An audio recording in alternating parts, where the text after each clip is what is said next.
माता बहन देवियाँ, नौजवान साथी, नन्हे मुन्ने बच्चे और बच्ची एक साथ जोर से बोलेंगे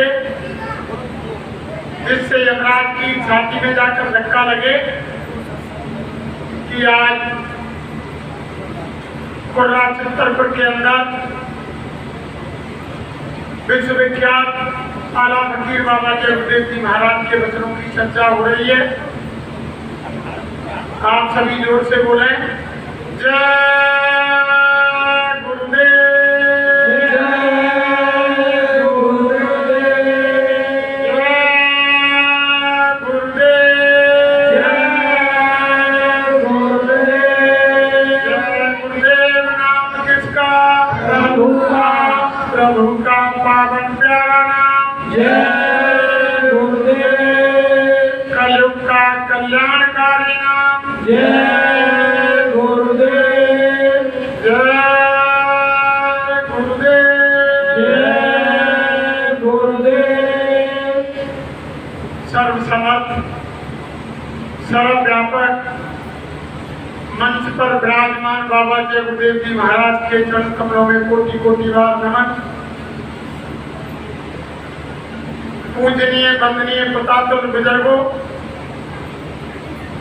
दूर दराज से पधारे हुए धर्म प्रेमियों, गुरु भाई बहनों, सती सीता सावित्री की पावन भूमि पर पैदा होने वाली माता बहन देवियों, नौजवान साथियों, नन्हे मुन्ने बच्चे और बच्चियों, सभी को हमारा सादर जय गुरुदेव। देखो प्रेमियों, ना तो हम कोई संत है, ना महात्मा है, ना हम कोई ज्ञानी है, ना विज्ञानी है, ना हम कोई विद्वान है, ना हम कोई वक्ता है। हम तो आप जैसे जमींदार के बच्चे हैं, लेकिन बहुत लंबे समय से गुरु महाराज की छत्र छाया में रहे। उनके मुखारविंद से जो अमृत वचन निकले और उन्होंने आदेश दिया कि बच्चा मेरा संदेश जाकर के गांव गांव, झोंपड़ी, नगर, कस्बा, शहर, झुग्गी में जाकर के सुना दो। तो हम बाबा जय गुरुदेव जी महाराज के नाई, उनके पार्टी दूत और बाबा जी के यानी संदेश बाहर। हम कोई आपको सत्संग सुनाने नहीं आए, हम कोई आपको ज्ञान सिखाने नहीं आए, हम कोई आपको उपदेश देने नहीं आए। हम तो हमारे गुरु महाराज का जो संदेश है कि आगे समय खराब आ रहा है और उन्हें दिखाई दे रहा है कि जितने भी मनुष्य रूप में आई हुई आत्माओं का अगर खराब समय में बचाव हो गया तो उनकी आत्मा का कल्याण हो जाएगा। अगर उन्होंने मानवता धारण नहीं की, इंसानियत के रास्ते पर नहीं आए और खराब समय सामने आ गया और उनकी सांसों की पूंजी खत्म होने से पहले उनके बुरे कर्मों के कारण काल ने उनको खा लिया, निगल लिया और 84 लाख योनियों में चले गए, तो महात्मा जानते हैं कि यह मनुष्य शरीर मिलने वाला नहीं। इसलिए वो समझाना चाहते हैं प्रेमियों। अभी वैसे आपको सत्संग में हमारे सम्मानीय पेंटर भाई ने कोई ऐसा विषय नहीं छोड़ा जिस पर उन्होंने चर्चा ना की। लेकिन देखो प्रेमियों, महात्मा कहते हैं कि हम दूसरे का काम कर रहे हैं, अपना काम कोई नहीं कर रहा है। प्रेमियों,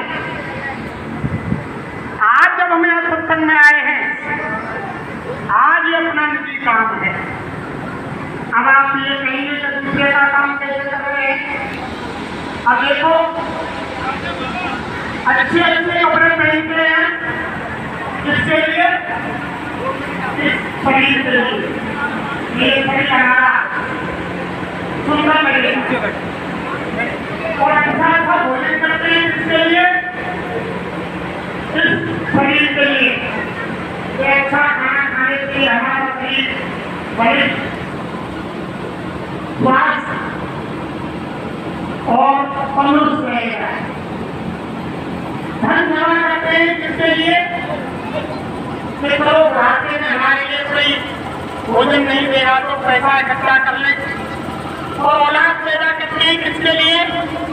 कि चलो जब हमारे हाथ पैर शरीर काम नहीं करेगा तो ये हमारी सेवा करेंगे। मकान बनाते हैं किसके लिए? इस शरीर के लिए कि सर्दी गर्मी बरसात में हमारा शरीर उसमें चलते रहेगा। गाड़ी घोड़ा खरीदते हैं किसके लिए?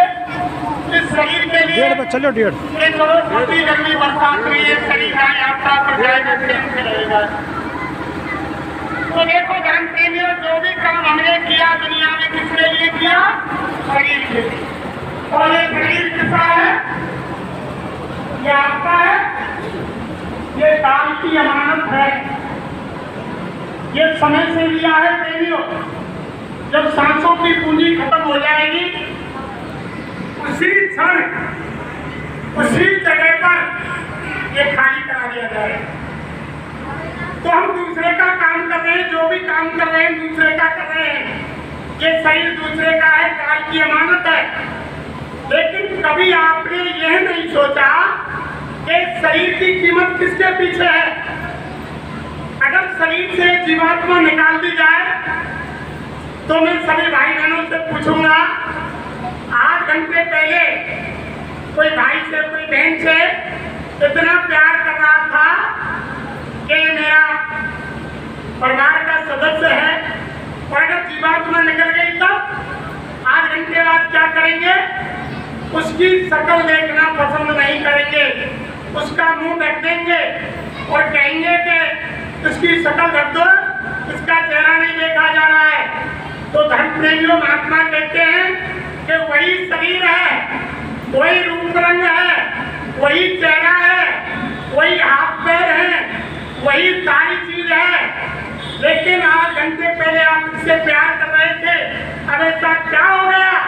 ऐसी क्या चीज निकल गई जो सारा परिवार, सारा समाज, सारे भाई बंधु कुटुंब कबीले रिश्तेदार घृणा करने लग गए? और 1 घंटा भी उस शरीर को यानी घर के अंदर नहीं रख सकते। कहते हैं जल्दी करो, इसे शमशान भूमि ले जाओ, खोद कर गड्ढा डाल दो, लकड़ियों पर धुंधू करके जला दो या किसी पानी में बहा दो। तो महात्मा कहते हैं कि शरीर की कीमत जीवात्मा के पीछे है प्रेमियों। जब जीवात्मा निकल जाती है तो शरीर की कोई कीमत। तो महात्मा कहते हैं इस शरीर के लिए तुमने रात दिन बड़ी मेहनत करके कमाया, और ये भी तुम्हें मालूम है कि शरीर हमारा नहीं है। तो कभी आपने सोचा कि जीवात्मा को भी कोई धन चाहिए? जीवात्मा को भी किसी धन की जरूरत है। तो महात्मा कहते हैं कि जीवात्मा का धन या जीवात्मा का भोजन, यानी ये साग सब्जी, सूखे गीले मेवे, अन्न दूध घी फल इत्यादि ये नहीं है। तो प्रेमियों, आत्मा का भोजन है भगवान का चिंतन, भगवान का ध्यान। ये हमेशा सभी ने कहा।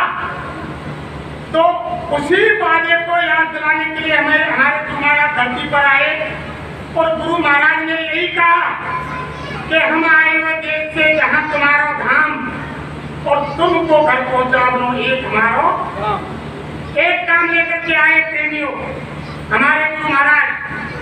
अरे तुम मेरी छोटी सी बात मान लो, मेरे कहने से शाकाहारी हो जाओ, यानी कोई ऐसा बुद्धिनाशक नशा मत करो जिससे माँ बहन बहू बेटी की पहचान खत्म हो जाए, और किसी जीव की मुर्दा मिट्टी मत खाओ। हमारे गुरु महाराज कहते हैं कि भाई जब घर में कोई अपने ही परिवार का सदस्य उसकी सांसों की पूंजी खत्म हो जाती है, जब वो दुनिया से चला जाता है तो वो मुर्दा हो जाता है। उसको हम घर में नहीं रखते, उसको यानी घर से बाहर शमशान भूमि ले जाते हैं। और जब तुम बाजार गए और बकरा काट दिया, यानी सुअर काट दिया, मुर्गा काट दिया, बाजार से खरीद करके ला करके आपने कहा रख दिया रसोई के अंदर। तो महात्मा कहते हैं कि वो भी तो मुर्दा है भाई। जब उसकी आत्मा निकल गई, जब तुम बकरे को काट दोगे उसकी जीवात्मा निकल गई तो वो भी तो मुर्दा हो गया। यानी उसको तुम तो घर में रख रहे हो, यानी वो तो हमारे परिवार का सदस्य है। जब उसकी आत्मा निकल गई तो चार भाई कदमों पर उसको केवल ले जाते हैं, बकाया समाज तो दूर जाकर के साथ ही तो जाता है। लेकिन शमशान भूमि से लौटने के बाद एक मुर्दे के साथ जाने से इतने अपवित्र हो गए, इतने गंदे हो गए कि घर वापस आए, कपड़े धोए, शरीर को धोआ और घर में तब प्रवेश किया जब गंगा जल का आचमन करने के बाद। तो महात्मा कहते हैं कि धर्म प्रेमियों, जब बकरा काट दिया, मुर्गा काट दिया, मछली काट दी तो वो भी तो मुर्दा हो गया। उस मुर्दे को तुम यानी मनुष्य मंदिर में डाल रहे हैं और मुर्दे शमशान भूमि में गाड़े और जलाए जाते हैं। आपने इस भगवान के असली मनुष्य मंदिर को शमशान भूमि बना दिया तो ये कब शुद्ध होगा? महात्मा कहते हैं जीवन में शुद्ध होने वाला नहीं। तो इसीलिए तो गुरु महाराज कह रहे हैं क्या अगर आप सच्ची भगवान की, देवी की, दुर्गा की, राम की, हनुमान की, कृष्ण की अगर आप सच्ची पूजा करना चाहते हैं तो सबसे पहले तो आप शाकाहारी हो जाओ। जब आप शाकाहारी हो जाओगे तभी आपकी पूजा को भगवान स्वीकार करेगा। प्रेमियों, वैसे स्वीकार करने वाला नहीं है भाई। उस कुदरत ने तो वह ऊपर से ही दो प्रकार के प्राणी वहीं से बनाए, एक शाकाहारी और एक मांसाहारी, और दोनों की पहचान अलग अलग बनाई। मांसाहारी जीव महात्मा कहते हैं कि जन्म से उनकी आंखें बंद आती हैं और मांसाहारी जीवों की आंख खोल आती है। 2-4 दिन जन्म लेने के बाद उनकी आंख खुलती है और मांसाहारी जीवों के नाखून नुकीले होते हैं और दांत नुकीले होते हैं। जीभ से चाट कर पानी पीते हैं, वो मांसाहारी प्राणी हैं, जैसे शेर, बघेर, कुत्ता, बिल्ली आदि। और कुदरत ने शाकाहारी जीव वहीं से बनाए। प्रेमियों, उनकी पहचान अलग बनाई। जन्म से उनकी आंखें खुली आती हैं और उनकी आंखें चेहरा होती हैं। शाकाहारी प्राणी के नाखून चौड़े होते हैं, दांत चौड़े होते हैं, जो घूंट भर के पानी पीते हैं वो शाकाहारी है, जैसे गाय, बैल, गधा, घोड़ा, मनुष्य आदि। मनुष्य भी भाई बहनों शाकाहारी श्रेणी में आता है।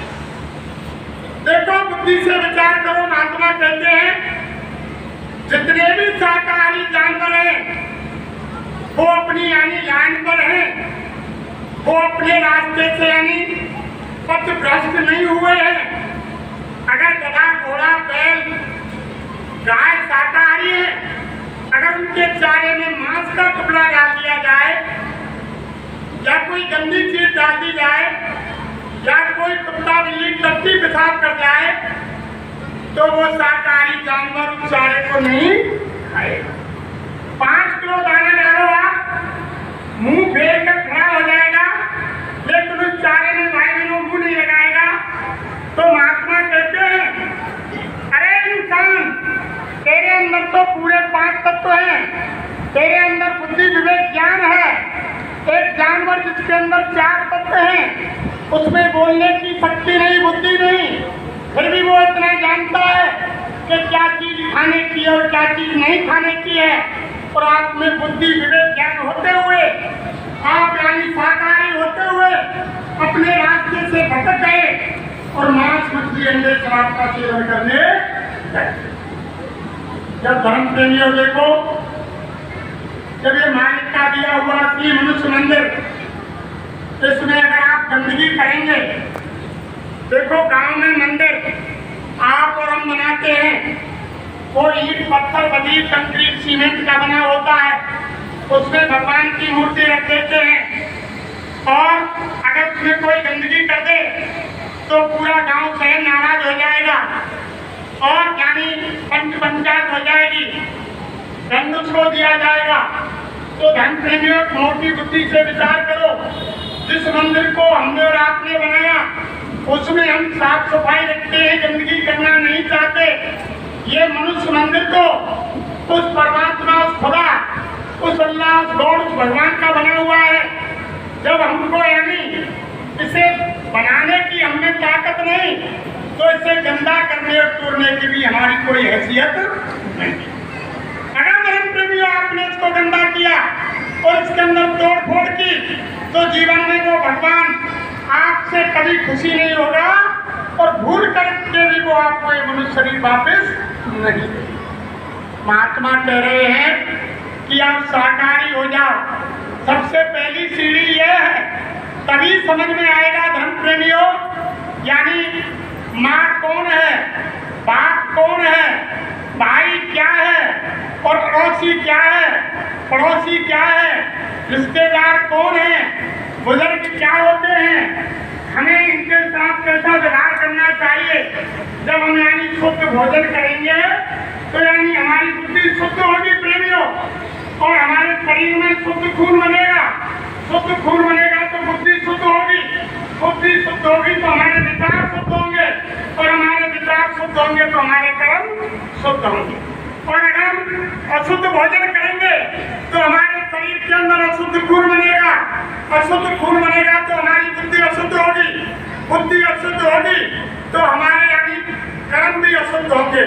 तो महात्मा कहते हैं कि यानी तुम शाकाहारी भोजन करो। जब शाकाहारी भोजन करेंगे तभी धर्म प्रेमियों समझ में आएगा कि भगवान क्या है, गुरु क्या है, सत्संग क्या है, बुजुर्ग क्या है। तभी तो ये समस्याएं सामने आ रही हैं।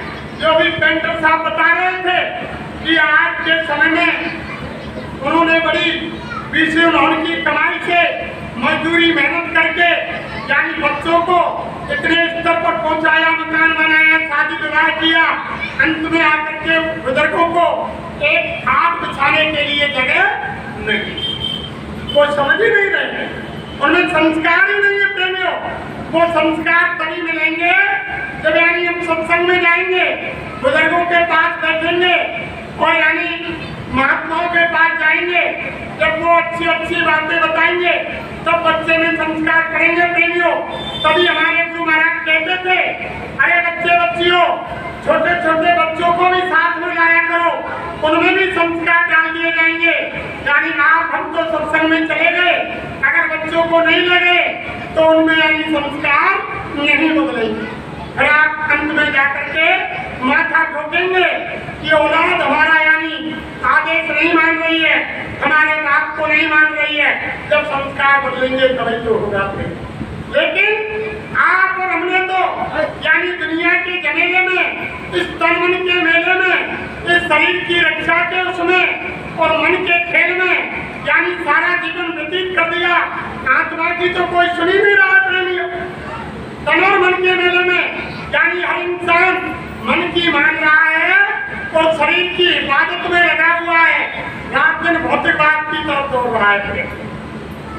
लेकिन महात्मा कहते हैं, कोई भी महात्मा यानी संत सदगुरु ये नहीं कहता कि तुम तुम्हारा घर परिवार छोड़ दो।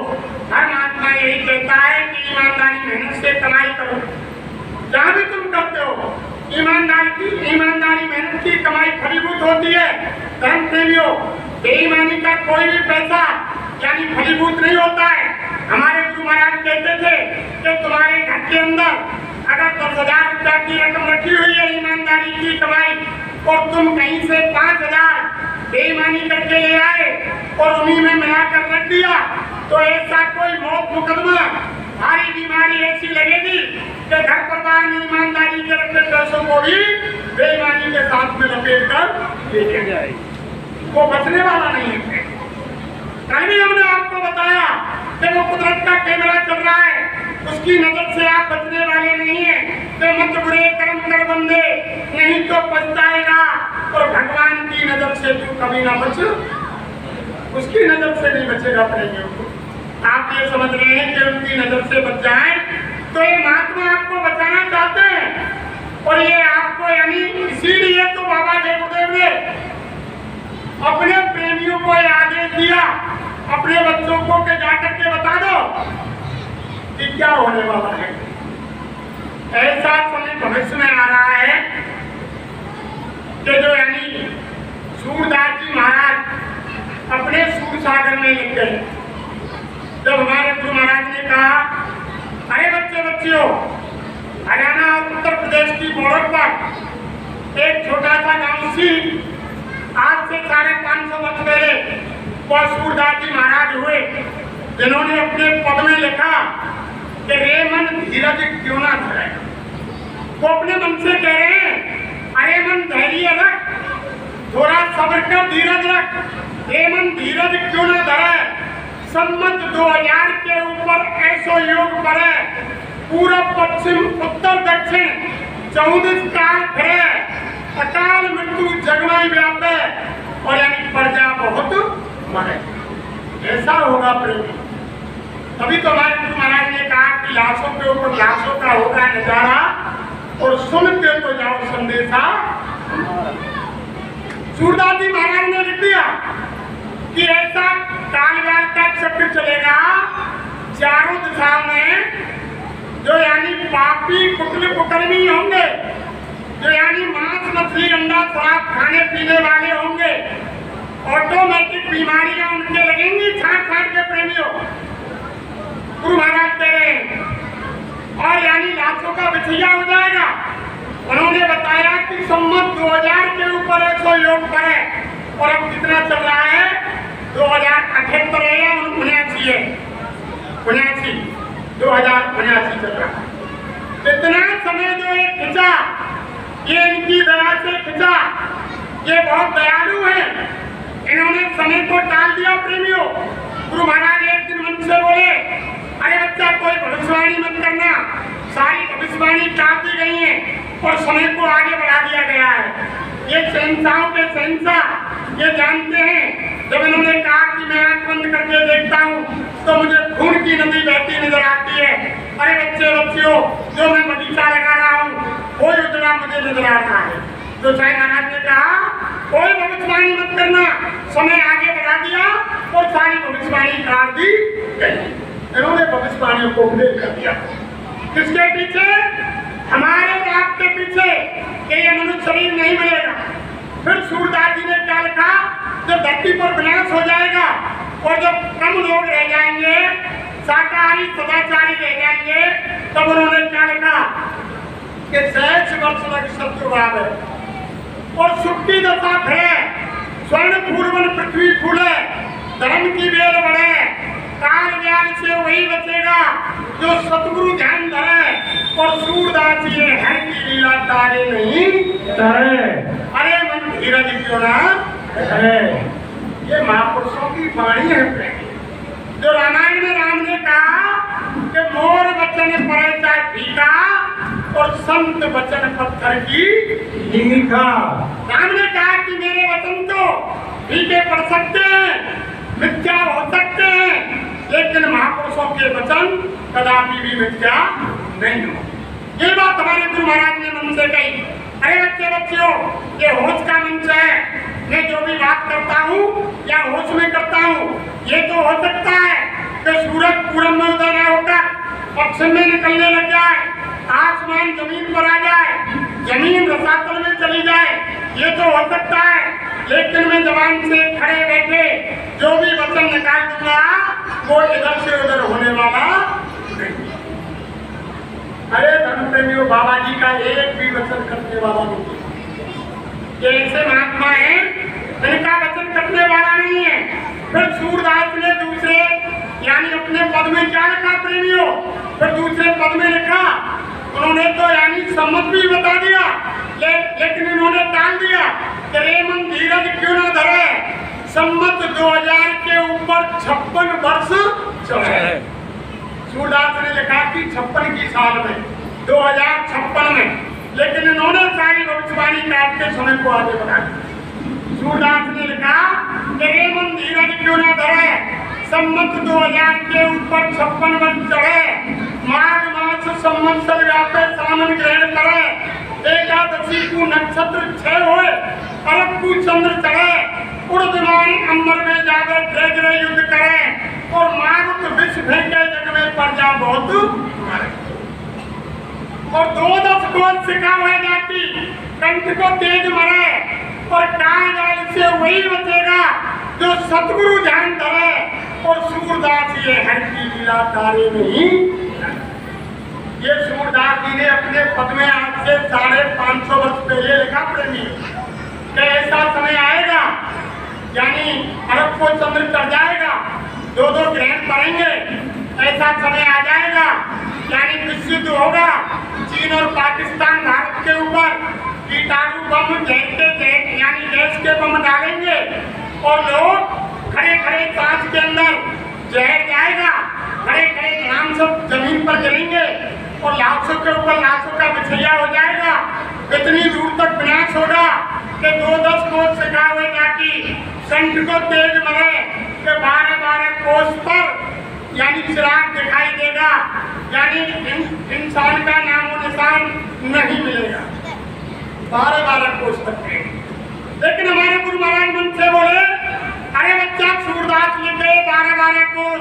गुरु महाराज ने कहा कि मैं बता रहा हूँ कि 20-20 कोस पर दिया दिखाई देगा, आदमी से आदमी नहीं मिलेगा, तब बहुत दिन में इंसान मिलेगा, तब बड़े प्यार मोहब्बत से मिलेगा, ऐसा समय आ जाएगा। तब गुरु महाराज ने कहा मंच पर खड़े होकर के जब पाकिस्तान और चीन जब जहरीले और कीटाणु बम डालेगा तो ये फकीर यानी भारत के अंदर जो बम आकर के वो फटेंगे तो ऐसी आंधी चलाएगा उल्टी कि सारे कीटाणु और जहरीली गैस वो उड़ करके वहीं चली जाएगी जहाँ से छोड़े होंगे। भारत में यानी खाने पीने वालों का नुकसान होगा और जहाँ से छोड़े होंगे उस धरती पर सर्वनाश हो जाएगा। पहचान लो, स्वामी महाराज बोले पहचान लो 3.5 हाथ के फकीर को, ये उस समय भारत में ऐसी तेज आंधी चलाएगा। और हमारे धर्म प्रेमी कुछ कह रहे हैं कि बाबा जी चले। अरे धर्म प्रेमी 2012 में गुरु महाराज ने खेला खेल और सारी संगत हो गई खेल, सब सत्संग में प्रेमी खेल। ये तो अनामी धाम से आने वाली शक्ति है प्रेमियों। आपने देखा राम का इतिहास, हमारे गुरु महाराज ने कहा सतयुग के अंदर लोग हरि की लीला को नहीं पहचान पाए, त्रेता के अंदर राम की लीला को लोगों ने नहीं जाना, द्वापर के अंदर भगवान कृष्ण की लीला को लोगों ने नहीं पहचाना। स्वामी महाराज बोले इस गौर कलयुग के अंदर तो गुरु लीला है, इसको तो कोई जानने वाला, ये गुरु की लीला हो रही है। देखो भगवान राम 3 लोक के नाथ खुद स्वयं रंजन भगवान, ये हमारी रामायण कह रही है, कौशल्या की गोद में आए थे। जब मनु और शत्रुघ्न ने तपस्या की तो भगवान विष्णु शंकर और ब्रह्मा प्रकट हुए, उन्होंने मना कर दिया, आंखें नहीं खोली। जब स्वयं रंजन भगवान सामने आए तब उन्होंने आंखें खोली और शत्रुघ्न ने वरदान में मांगा कि हे भगवान मैं आप जैसा पुत्र चाहती हूँ। तो भगवान ने वरदान दिया कि मेरा जैसा और कोई है ही नहीं, तुम्हारी यानी गोद में स्वयं यानी तुम्हारा पुत्र बन करके भगवान राम के रूप में स्वयं रंजन भगवान आए। और जब सीता हरण हुआ प्रेमियों, और ये गुरु महाराज कहाँ से आए हैं? अनामी धाम से, ये तो अनामी महापुरुष है। तो भगवान राम जब सीता और भगवान को वनवास हुआ तो उस समय जंगल में पहुंच गए, सब जानते हैं, लंबी कथा है तो मैं शॉर्ट में कह रहा हूँ। जब जंगल में पहुंच गए तो भगवान राम ने लक्ष्मण को कंदमूल फल लेने के लिए भेज दिया। और जब सीता से क्या कहा, सुनो सिए तुम सुभग सुशीला, हम कछु करण चहत नर।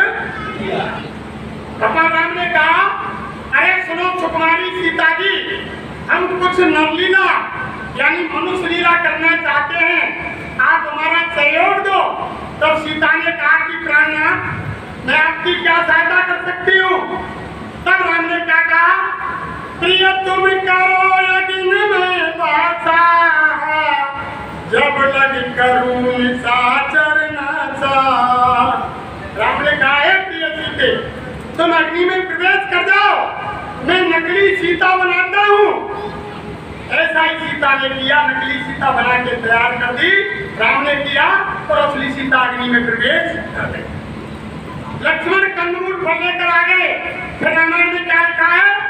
यह मरम लक्ष्मण नहीं जाना, जो कछ चरित्र रचो भगवाना। इस भेद को प्रेमियों, जो राम के साथ रहने वाले उनके छोटे भाई लक्ष्मण शेष अवतार जी के यानी अवतारी, शेषनाग के अवतारी, उनको भी इस भेद की मालूम नहीं थी कि असली सीता अग्नि में प्रवेश कर गई और ये नकली बना दी गई। अरे धर्म प्रेमियों, जंगल जंगल भगवान यानी विलाप करते हुए मर्यादा पुरुषोत्तम राम ने मर्यादा बांधी कि संसार में पति और पत्नी का प्यार कैसा होना चाहिए।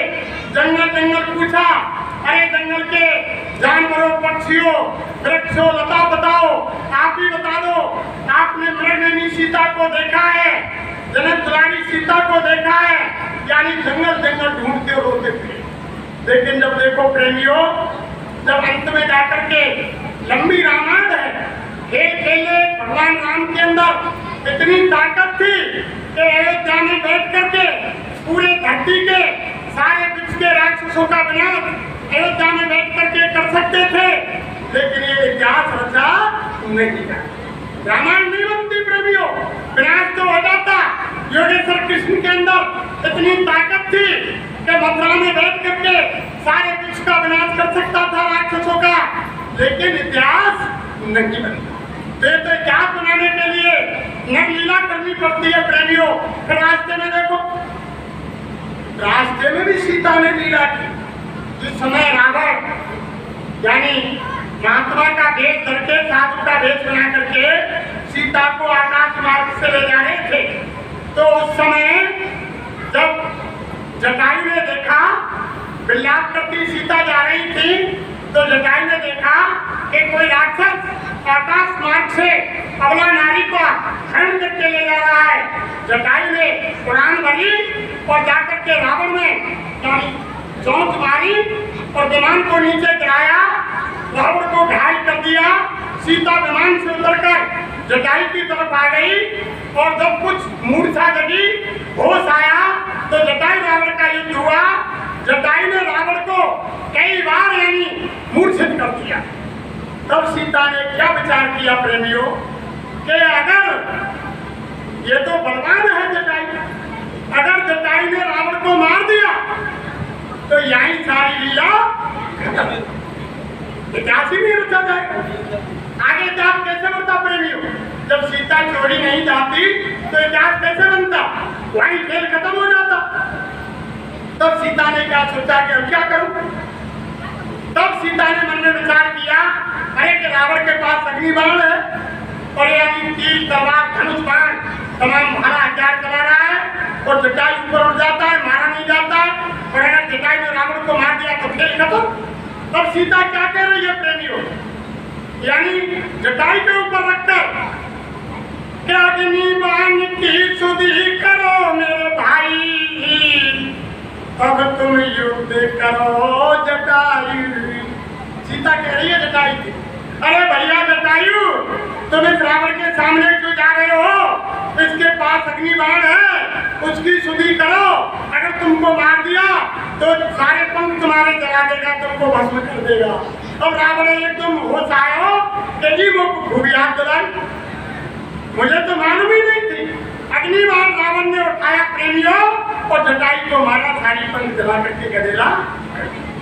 सीता को ले गए, अशोक वाटिका में रख दिया। जब रावण का युद्ध हुआ और सारे राक्षस मारे गए प्रेमियों, आप सब जानते हैं जब वापिस सीता को लेकर रामादल में नल, द्रौपदी, हनुमान, अंगद और सुग्रीव, जामवंत, विभीषण, जब हनुमान सीता माता को लेकर के रामादल में आए, तब राम ने लक्ष्मण से कहा, दोबारा प्रेमी क्या कहा? लक्ष्मण बनो धर्म के नेगी, अग्नि प्रकट करो तुम बेगी। भगवान राम ने कहा, अरे भैया लक्ष्मण, ये तुम्हारी सीता भाभी और बहुत लंबे समय से रावण के यहाँ रही है, जरा इसकी अग्नि परीक्षा लो, ये अपने यानी पतिव्रत धर्म में सच्ची है या गड़बड़ है, तुम अग्नि प्रकट करो।